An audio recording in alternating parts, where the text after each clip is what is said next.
Selamat bertemu kembali dengan John Suprihanto, Fakultas Ekonomika dan Bisnis Universitas Gadjah Mada.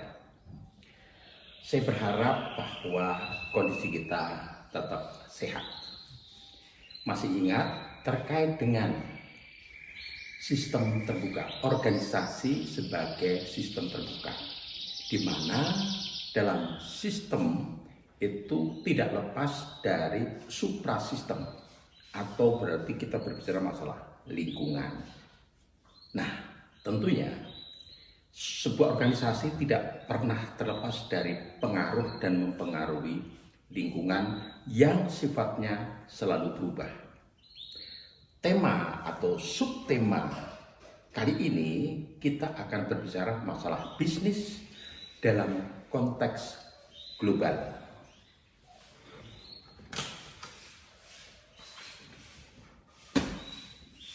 Jadi hari ini topiknya adalah bisnis, organisasi yang sifatnya terbuka sebagai sistem terbuka dalam konteks global. Ada istilah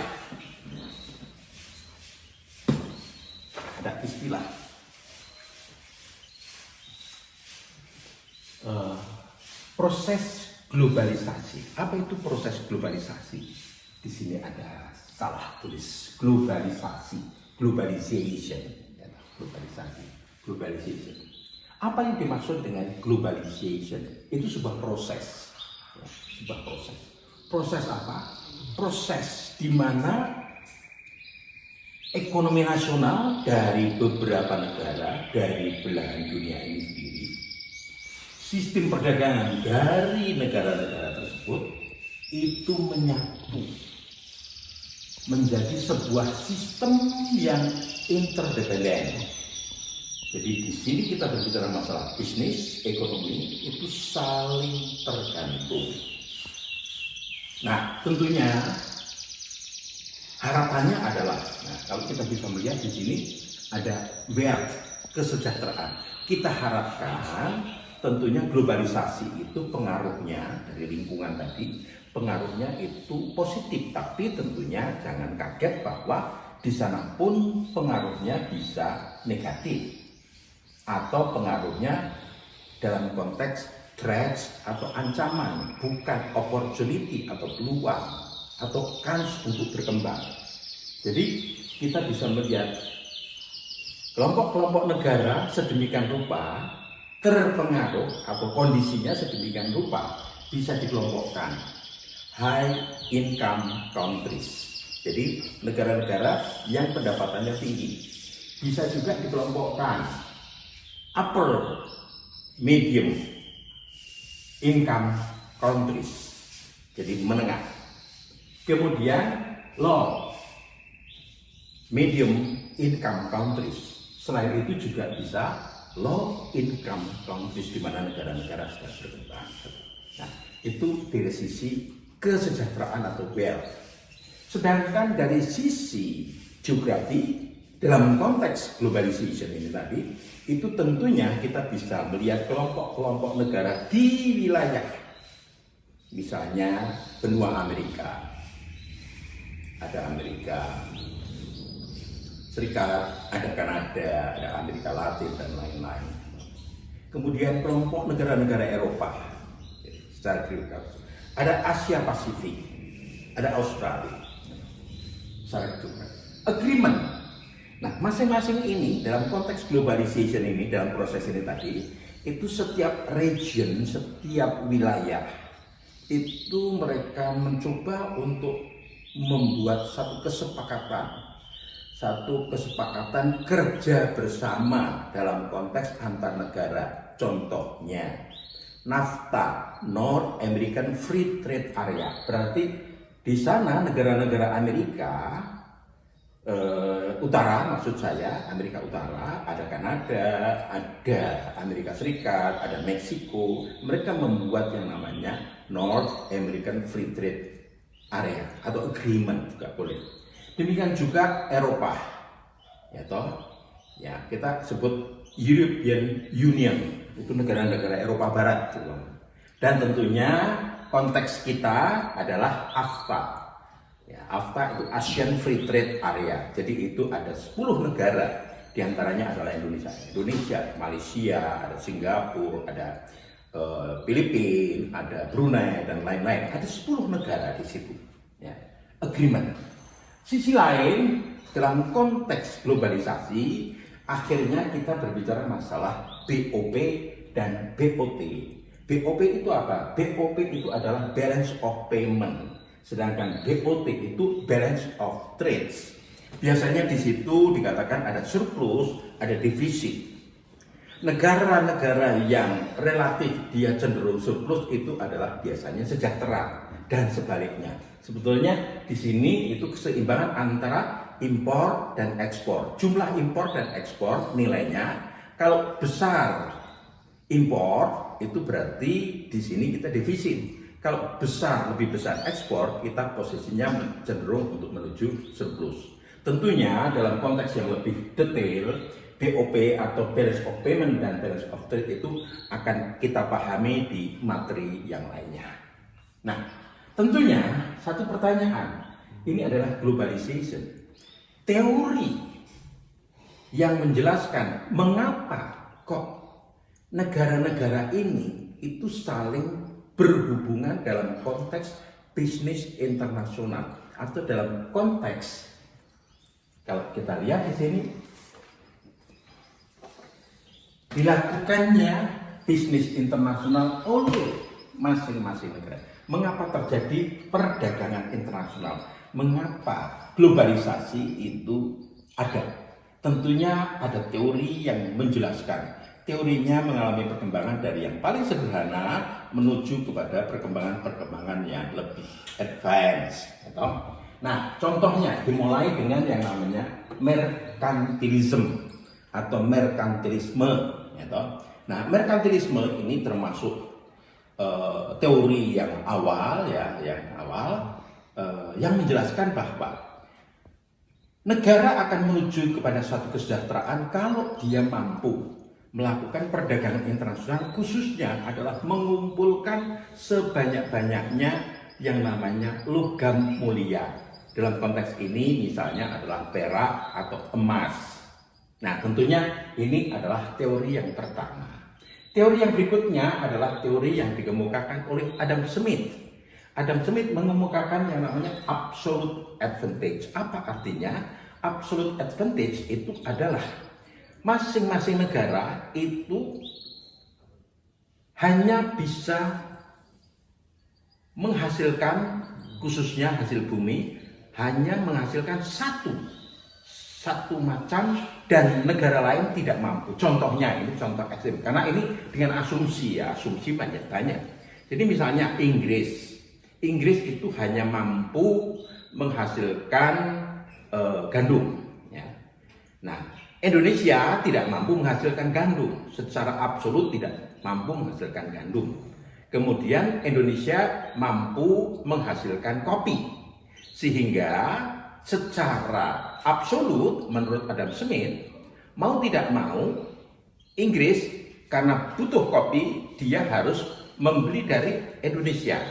Sedangkan Indonesia tidak mampu menghasilkan gandum, secara absolut dikatakan akhirnya kita mengimpor atau mengirim dari Inggris. Disinilah letak yang kita sebut menurut Adam Smith absolute advantage, bahwa masing-masing negara itu akan mengimpor yang tidak mampu dihasilkan, sebaliknya dia akan mengekspor yang dia mampu menghasilkan. Asumsinya di sini adalah tadi Adam Smith mengatakan bahwa absolut, walaupun kenyataannya tidak demikian. Oleh karena itu, yang berikutnya David Ricardo di sini mengkritisi absolute advantage, ya kurang tepat. Yang tepat adalah comparative advantage. Comparative advantage itu berarti apa? Setiap negara bisa mengekspor apapun sejauh dia itu secara komparatif, secara relatif dia lebih efisien dibandingkan dengan negara lain. Jadi misalnya Australia atau Thailand bisa menghasilkan beras relatif lebih baik dibandingkan, lebih efisien dibandingkan dengan Indonesia, maka yang terjadi adalah Indonesia akan mengimpor beras dan mereka mengekspor karena secara komparatif dia relatif lebih efisien. Itu yang dimaksudkan comparative advantage menurut David Ricardo. Memang itu juga tentunya ada asumsi-asumsinya. Kemudian yang berikutnya adalah competitive advantage menurut Michael Porter.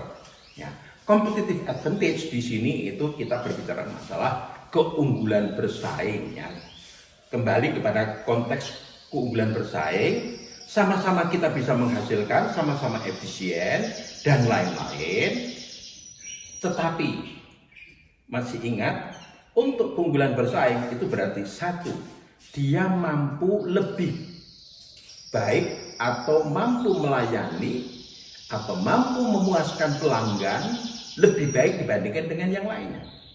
Nomor dua, dia cepat beradaptasi dengan perubahan ini. Perubahan cepat terjadi, maka organisasi atau negara itu mampu dengan cepat mengadaptasi dirinya untuk ikut atau paling tidak mengikuti perubahan itu dan mengambil positifnya atau opportunity-nya. Nah, itu berarti organisasi atau negara tersebut itu mampu secara sistemik dia mampu melakukan dan berubah mengikuti perubahan lingkungannya, yang tentunya yang terakhir tadi sudah saya sebutkan di dua sebelumnya, bahwa mereka mampu melakukan lebih baik dibandingkan dengan yang lainnya. Sehingga menurut Michael Porter memiliki competitive advantage itu tentunya negara tersebut itu akan mampu mengekspor produknya.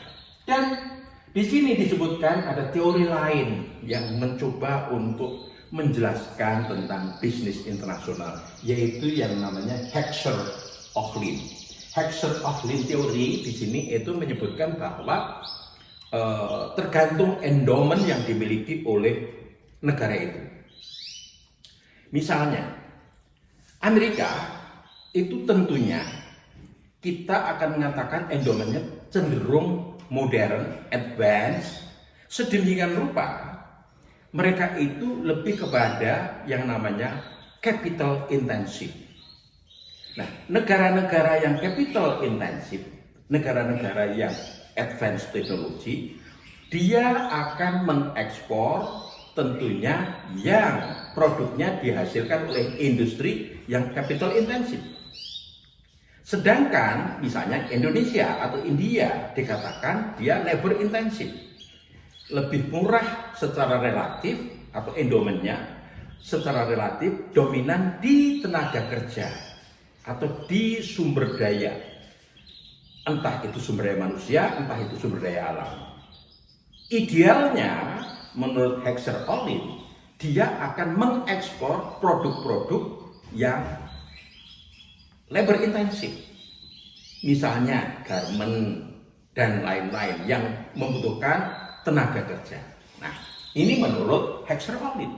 Tapi ternyata ini Leontief, ya Leontief menarik disebutkan Leontief paradoks. Mengapa disebut Leontief paradoks? Karena menurut Leontief itu ternyata ada kasus yang unik, yaitu paradoks. Negara yang seharusnya dia mengekspor capital intensif, malah justru dia mengekspor labor intensif, dan sebaliknya. Contohnya ini memang unik adalah Amerika, di mana Amerika itu mengekspor garment, di mana garment itu sendiri itu labor intensif. Nah, model-model seperti ini itu adalah disebut oleh Leontief sebagai Leontief paradox, karena harusnya dia mengekspor barang-barang yang capital intensif. Oke, nah tentunya ada satu model lain lagi yang dijelaskan oleh Michael Porter juga, yaitu yang disebut dengan diamond model. Nah, diamond model itu sendiri itu memiliki paling tidak 4 faktor yang harus dipenuhi. Kemudian ada 2 faktor lainnya, yaitu kans dan pemerintah yang harus mendukung.